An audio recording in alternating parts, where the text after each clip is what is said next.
Chapter 110. The indictment. The judges took their places in the midst of the most profound silence. The jury took their seats. M. de Villefort, the object of unusual attention, and we had almost said of general admiration, sat in the armchair and cast a tranquil glance around him. Everyone looked with astonishment on that grave and severe face, whose calm expression personal griefs had been unable to disturb, and the aspect of a man who was a stranger to all human emotions excited something very like terror. "Gendarmes," said the president, "lead in the accused." At these words, the public attention became more intense, and all eyes were turned towards the door through which Benedetto was to enter. The door soon opened, and the accused appeared. The same impression was experienced by all present, and no one was deceived by the expression of his countenance. His features bore no sign of that deep emotion which stops the beating of the heart and blanches the cheek. His hands, gracefully placed, one upon his hat, the other in the opening of his white waistcoat, were not at all tremulous. His eye was calm and even brilliant. Scarcely had he entered the hall when he glanced at the whole body of magistrates and assistants. His eye rested longer on the president, and still more so on the king's attorney. By the side of Andrea was stationed the lawyer who was to conduct his defense, and who had been appointed by the court, for Andrea disdained to pay any attention to those details, to which he appeared to attach no importance. The lawyer was a young man with light hair, whose face expressed 100 times more emotion than that which characterized the prisoner. The president called for the indictment, revised as we know, by the clever and implacable pen of Villefort. During the reading of this, which was long, the public attention was continually drawn towards Andrea, who bore the inspection with Spartan unconcern. Villefort had never been so concise and eloquent. The crime was depicted in the most vivid colors, the former life of the prisoner, his transformation, a review of his life from the earliest period, were set forth with all the talent that a knowledge of human life could furnish to a mind like that of the procureur. Benedetto was thus forever condemned in public opinion before the sentence of the law could be pronounced. Andrea paid no attention to the successive charges which were brought against him. M. de Villefort, who examined him attentively, and who no doubt practiced upon him all the psychological studies he was accustomed to use, in vain endeavored to make him lower his eyes, notwithstanding the depth and profundity of his gaze. At length the reading of the indictment was ended. "Accused," said the president, "your name and surname?" Andrea arose. "Excuse me, Mr. President," he said, in a clear voice, "but I see you are going to adopt a course of questions through which I cannot follow you. I have an idea, which I will explain by and by, of making an exception to the usual form of accusation. Allow me, then, if you please, to answer in different order, or I will not do so at all." The astonished president looked at the jury, who in turn looked at Villefort. The whole assembly manifested great surprise, but Andrea appeared quite unmoved. "Your age?" said the president. "Will you answer that question?" "I will answer that question, as well as the rest, Mr. President, but in its turn." "Your age?" repeated the president. "I am 21 years old, or rather I shall be in a few days, as I was born the night of the 27th of September, 1817. M. de Villefort, who was busy taking down some notes, raised his head at the mention of this date. "Where were you born?" continued the president. "At Auteuil, near Paris." M. de Villefort a second time raised his head, looked at Benedetto as if he had been gazing at the head of Medusa, and became livid. As for Benedetto, he gracefully wiped his lips with a fine cambric pocket-handkerchief. "Your profession?" "First I was a forger," answered Andrea, as calmly as possible, "then I became a thief, and lately have become an assassin." A murmur, or rather storm, of indignation burst from all parts of the assembly. The judges themselves appeared to be stupefied, and the jury manifested tokens of disgust for a cynicism so unexpected in a man of fashion. M. de Villefort pressed his hand upon his brow, which, at first pale, had become red and burning. Then he suddenly arose and looked around as though he had lost his senses. He wanted air. "Are you looking for anything, Mr. Procureur?" asked Benedetto, with his most ingratiating smile. M. de Villefort answered nothing, but sat, or rather threw himself down again upon his chair. "And now, prisoner, will you consent to tell your name?" said the president. "The brutal affectation with which you have enumerated and classified your crimes calls for a severe reprimand on the part of the court, both in the name of morality and for the respect due to humanity. You appear to consider this a point of honor, and it may be for this reason that you have delayed acknowledging your name. You wished it to be preceded by all these titles. It is quite wonderful, Mr. President, how entirely you have read my thoughts," said Benedetto, in his softest voice and most polite manner. "This is, indeed, the reason why I begged you to alter the order of the questions." The public astonishment had reached its height. There was no longer any deceit or bravado in the manner of the accused. The audience felt that a startling revelation was to follow this ominous prelude. "Well," said the president, "your name?" "I cannot tell you my name, since I do not know it, but I know my father's, and can tell it to you." A painful giddiness overwhelmed Villefort. Great drops of acrid sweat fell from his face upon the papers which he held in his convulsed hand. "Repeat your father's name," said the president. Not a whisper, not a breath, was heard in that vast assembly. Everyone waited anxiously. "My father is King's attorney," replied Andrea calmly. "King's attorney?" said the president, stupefied, and without noticing the agitation which spread over the face of M. de Villefort. "King's attorney?" "Yes, and if you wish to know his name, I will tell it. He is named Villefort." The explosion, which had been so long restrained from a feeling of respect to the court of justice, now burst forth like thunder from the breasts of all present. The court itself did not seek to restrain the feelings of the audience.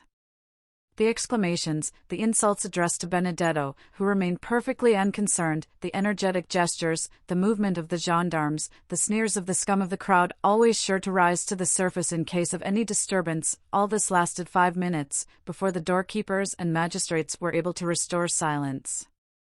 In the midst of this tumult the voice of the president was heard to exclaim, "Are you playing with justice, accused, and do you dare set your fellow citizens an example of disorder which even in these times has never been equaled?" Several persons hurried up to M. de Villefort, who sat half bowed over in his chair, offering him consolation, encouragement, and protestations of zeal and sympathy. Order was re-established in the hall, except that a few people still moved about and whispered to one another. A lady, it was said, had just fainted. They had supplied her with a smelling bottle, and she had recovered. During the scene of tumult, Andrea had turned his smiling face towards the assembly, then, leaning with one hand on the oaken rail of the dock, in the most graceful attitude possible, he said, "Gentlemen, I assure you I had no idea of insulting the court, or of making a useless disturbance in the presence of this honorable assembly. They ask my age, I tell it. They ask where I was born, I answer. They ask my name, I cannot give it, since my parents abandoned me. But though I cannot give my own name, not possessing one, I can tell them my father's. Now I repeat, my father is named M. de Villefort, and I am ready to prove it." There was an energy, a conviction, and a sincerity in the manner of the young man, which silenced the tumult. All eyes were turned for a moment towards the procureur, who sat as motionless as though a thunderbolt had changed him into a corpse. "Gentlemen," said Andrea, commanding silence by his voice and manner, "I owe you the proofs and explanations of what I have said." "But," said the irritated president, "you called yourself Benedetto, declared yourself an orphan, and claimed Corsica as your country." "I said anything I pleased, in order that the solemn declaration I have just made should not be withheld, which otherwise would certainly have been the case. I now repeat that I was born at Auteuil on the night of the 27th of September, 1817, and that I am the son of the procureur M. de Villefort. Do you wish for any further details? I will give them. I was born in number 28, Rue de la Fontaine, in a room hung with red damask. My father took me in his arms, telling my mother I was dead, wrapped me in a napkin marked with an H and an N, and carried me into a garden, where he buried me alive." A shudder ran through the assembly when they saw that the confidence of the prisoner increased in proportion to the terror of M. de Villefort. But how have you become acquainted with all these details? Asked the president. I will tell you, Mr. President. A man who had sworn vengeance against my father, and had long watched his opportunity to kill him, had introduced himself that night into the garden in which my father buried me. He was concealed in a thicket. He saw my father bury something in the ground, and stabbed him. Then, thinking the deposit might contain some treasure, he turned up the ground, and found me still living. The man carried me to the Foundling Asylum, where I was registered under the number 37. 3 months afterwards, a woman traveled from Roliano to Paris to fetch me, and having claimed me as her son, carried me away. Thus, you see, though born in Paris, I was brought up in Corsica.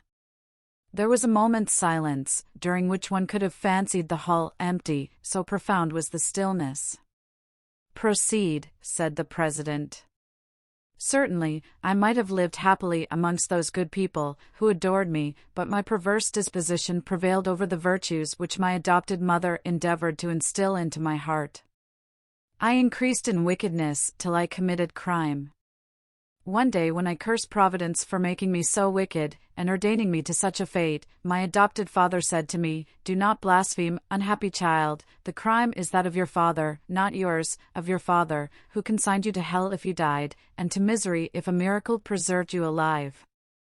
After that, I ceased to blaspheme, but I cursed my father. That is why I have uttered the words for which you blame me. That is why I have filled this whole assembly with horror. If I have committed an additional crime, punish me, but if you will allow that ever since the day of my birth, my fate has been sad, bitter, and lamentable, then pity me. But your mother? Asked the president. My mother thought me dead. She is not guilty. I did not even wish to know her name, nor do I know it. Just then a piercing cry, ending in a sob, burst from the center of the crowd, who encircled the lady who had before fainted, and who now fell into a violent fit of hysterics. She was carried out of the hall, the thick veil which concealed her face dropped off, and Madame Danglars was recognized. Notwithstanding his shattered nerves, the ringing sensation in his ears, and the madness which turned his brain, Villefort rose as he perceived her. The proofs, said the president. Remember, this tissue of horrors must be supported by the clearest proofs. The proofs, said Benedetto, laughing. Do you want proofs? Yes. Well, then, look at M. de Villefort, and then ask me for proofs. Everyone turned towards the procureur, who, unable to bear the universal gaze now riveted on him alone, advanced staggering into the midst of the tribunal, with his hair disheveled and his face indented with the mark of his nails. The whole assembly uttered a long murmur of astonishment. Father, said Benedetto, I am asked for proofs. Do you wish me to give them? No, it is useless, stammered M. de Villefort in a hoarse voice. No, it is useless. How useless? Cried the president. What do you mean? I mean that I feel it impossible to struggle against this deadly weight which crushes me. Gentlemen, I know I am in the hands of an avenging God. We need no proofs, everything relating to this young man is true. A dull, gloomy silence, like that which precedes some awful phenomenon of nature, pervaded the assembly, who shuddered in dismay. What, M. de Villefort, cried the president, do you yield to an hallucination? What, are you no longer in possession of your senses? This strange, unexpected, terrible accusation has disordered your reason. Come, recover. The procureur dropped his head, his teeth chattered like those of a man under a violent attack of fever, and yet he was deadly pale. I am in possession of all my senses, sir, he said. My body alone suffers, as you may suppose. I acknowledge myself guilty of all the young man has brought against me, and from this hour hold myself under the authority of the procureur who will succeed me. And as he spoke these words with a hoarse, choking voice, he staggered towards the door, which was mechanically opened by a doorkeeper. The whole assembly were dumb with astonishment at the revelation and confession which had produced a catastrophe so different from that which had been expected during the last fortnight by the Parisian world. Well, said Beauchamp, let them now say that drama is unnatural. Ma foi, said Châteaurenaud, I would rather end my career like M. de Morcerf. A pistol shot seems quite delightful compared with this catastrophe. And moreover, it kills, said Beauchamp. And to think that I had an idea of marrying his daughter, said Debray. She did well to die, poor girl. The sitting is adjourned, gentlemen, said the president. Fresh inquiries will be made, and the case will be tried next session by another magistrate. As for Andrea, who was calm and more interesting than ever, he left the hall, escorted by gendarmes, who involuntarily paid him some attention. "Well, what do you think of this, my fine fellow?" asked Debray of the sergeant-at-arms, slipping a louis into his hand. "There will be extenuating circumstances," he replied.